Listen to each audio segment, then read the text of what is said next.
যারা নাকি হত্যাকারী হত্যাযজ্ঞ যারা চালিয়েছে ওদের বিরুদ্ধে যদি অবস্থান তৈরি করতে পারি, অন্যায় আমাদের প্রতিবাদে এই ন্যায়ের রক্তের সাগরে অন্যায় ভেসে যাবে ইনশাআল্লাহ। ওরা আমাদেরকে ভয় দেখাচ্ছে, আমাদের ইতিহাস জানা আছে।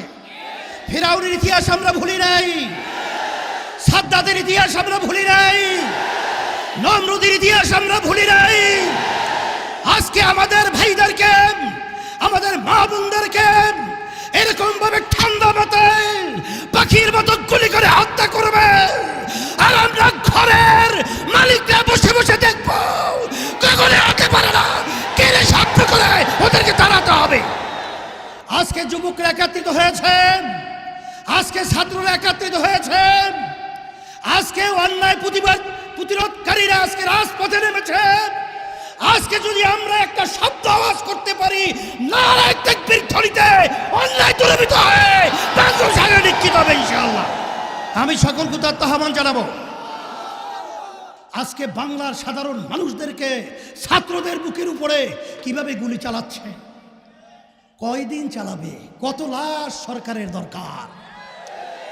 এই গণ হত্যার প্রতিবাদে ইসলামী আন্দোলন বাংলাদেশ আমরা কখনোই ঘরে বসে থাকতে পারি না।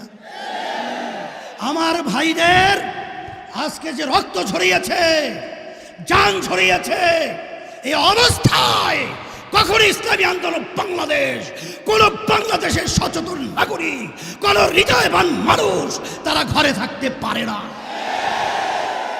তারই অংশ হিসাবে আজকে আমরা রাজপথে এসেছি।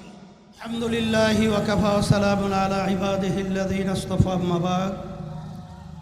আউযু বিল্লাহি মিনাশ শাইতানির রাজিম। বিসমিল্লাহির রহমানির রহিম। যাহারাল ফাসাদু ফিল বাররি ওয়াল বাহরি বিমা কাসাবাত আইদিন নাস। সাদাকাল্লাহুল আলিয়্যুল আযীম। যাআল হাক্কু ওয়া জাহাকাল বাতিল ইন্নাল বাতিলা কানা যাহুকা। সবাই দুরূদ শরীফ পড়ি। আল্লাহুম্মা সাল্লি আলা সাইয়্যিদিনা মুহাম্মাদিন শাফিঈনা ওয়া হাবিবিনা সাল্লাল্লাহু আলাইহি ওয়া আলা আলিহি ওয়া আসহাবিহি ওয়া বারাকা ওয়া সাল্লাম। ইসলামী যুব আন্দোলন কর্তৃক আয়োজিত আজকে সমাবেশের সভাপতি, মঞ্চে ইসলামী আন্দোলন বাংলাদেশের কেন্দ্রীয় সম্মানিত মহাসচিব সহ বিভিন্ন পর্যায়ের দায়িত্বশীল, সামনে বিশেষ করে উপস্থিত রয়েছেন ইসলাম দেশ মানবতার পক্ষে যারা প্রথম সারিতে কাজ করবে আমার যুবক ভাইরা। আমি আলোচনা বেশি লম্বা না করে সংক্ষেপভাবে বলবো, আজকে এই বাংলাদেশ স্বাধীন করতে গিয়ে লক্ষ লক্ষ মানুষ জীবন দিয়েছে, পঙ্গু হয়েছে, মা বোনরা এতিম হয়েছে, সন্তান হারিয়েছে, বিধবা হয়েছে। আজকে বাংলাদেশের যে পরিবেশ পরিস্থিতি চলছে, এটা আমাদের সবাই নখদর্পণে পরিষ্কারভাবে আমাদের সামনে বাস্তবতা চলছে। এই অবস্থায় আমি সকলকে উদাত্ত আহ্বান জানাবো, ঘরের ভিতরে ডাকাত ঢুকেছে, আমাদের ঘরে গুন্ডা ঢুকেছে, আমাদের ঘরে সন্ত্রাসী ঢুকেছে। দেখলে দেখা দৃষ্টিতে মনে হয় ডাকাতের অনেক শক্তি, গুন্ডাদের অনেক শক্তি, কিন্তু যখন যারা নাকি মালিক থাকে, যখন তারা শব্দ করে কেড়ে, তখন কিন্তু গুন্ডা পালাবার জায়গাও আসলে তালাশ করে পায় না। ওরা আমাদেরকে ভয় দেখাচ্ছে, আমাদের ইতিহাস জানা আছে। ফিরাউনের ইতিহাস আমরা ভুলি নাই, সাদ্দাতের ইতিহাস আমরা ভুলি নাই, নমরুদের ইতিহাস আমরা ভুলি নাই। আজকে আমাদের ভাইদেরকে, আমাদের মা বোনদেরকে এরকম ভাবে ঠান্ডা মাথায় পাখির মতো গুলি করে হত্যা করবে, আর আমরা ঘরের মালিকরা বসে বসে দেখবো। কখনো হতে পারে না, কেড়ে শব্দ করে ওদেরকে তাড়াতে হবে। সেই হিসাবে আমি বিশেষ করে যুবকদেরকে বলবো, আল্লাহ রাসূল সাল্লাল্লাহু আলাইহি ওয়াসাল্লাম তোমাদের ব্যাপারে দোয়া করেছেন, আর তখন বুড়ারা বিরোধিতা করেছিল ইসলাম ন্যায়ের বিরুদ্ধে। আজকে যুবকরা একত্রিত হয়েছে, আজকে ছাত্ররা একত্রিত হয়েছে, আজকে অন্যায় প্রতিরোধকারীরা আজকে রাজপথে নেমেছে। আজকে যদি আমরা একটা শব্দ আওয়াজ করতে পারি, নারায়ে তাকবীর ধ্বনিতে অন্যায় দূরীভূত হয়ে বাংলাদেশ স্বাধীন নিশ্চিত হবে ইনশাআল্লাহ। আমি সকলকে তার আহ্বান জানাবো। শোনো, আজকে আমাদের দেশটা কোন পর্যায়ে চলে গেছে। আগে পরের 53 বছর স্বাধীনতার ইতিহাসে আমরা দেখেছি এরকম ভয়াবহ মানুষের এই সরকারের প্রতি অনীহা, ঘৃণা আর কখনোই বাংলার ইতিহাসে কেউ দেখে নাই।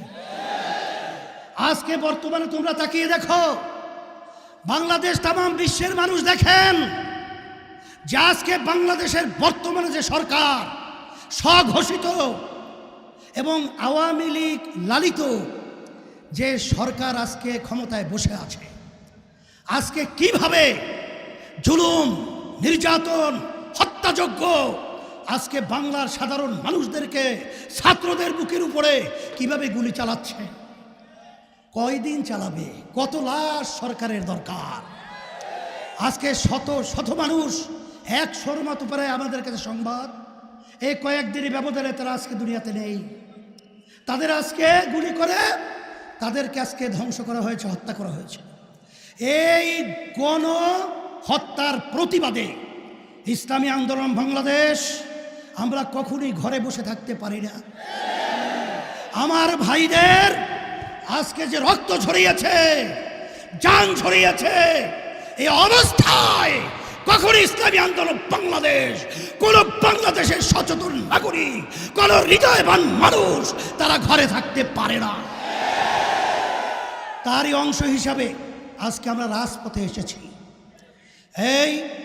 সেই সুবাদেই আমি সকল শ্রেণীর, সকল পেশাজীবী, সকল বুদ্ধিজীবী, সকল চাকরিজীবী, সকলের প্রতি, সমস্ত উলামায়ে কেরাম, সমস্ত তালেবে ইলম, সমস্ত সচেতন নাগরিক, সমস্ত সাংবাদিক, প্রশাসন সহ সবাইকে বলবো, আসেন আমরা সবাই একত্রিত হয়ে অন্যায়ের প্রতিবাদে এবং যারা নাকি হত্যাকারী, হত্যাযজ্ঞ যারা চালিয়েছে ওদের বিরুদ্ধে যদি অবস্থান তৈরি করতে পারি, অন্যায় আমাদের প্রতিবাদে এই ন্যায়ের রক্তের সাগরে অন্যায় ভেসে যাবে ইনশাআল্লাহ। এই আশাবাদ ব্যক্ত করছি। আর সুশৃঙ্খলভাবে তোমরা বিক্ষোভে অংশ নেবা এই আহ্বান জানিয়ে এবং সকলের সর্বশ্রেণীর মানুষদেরকে এই অন্যায় প্রতিবাদে রাজপথে নামার এবং এর প্রতিবাদে আসা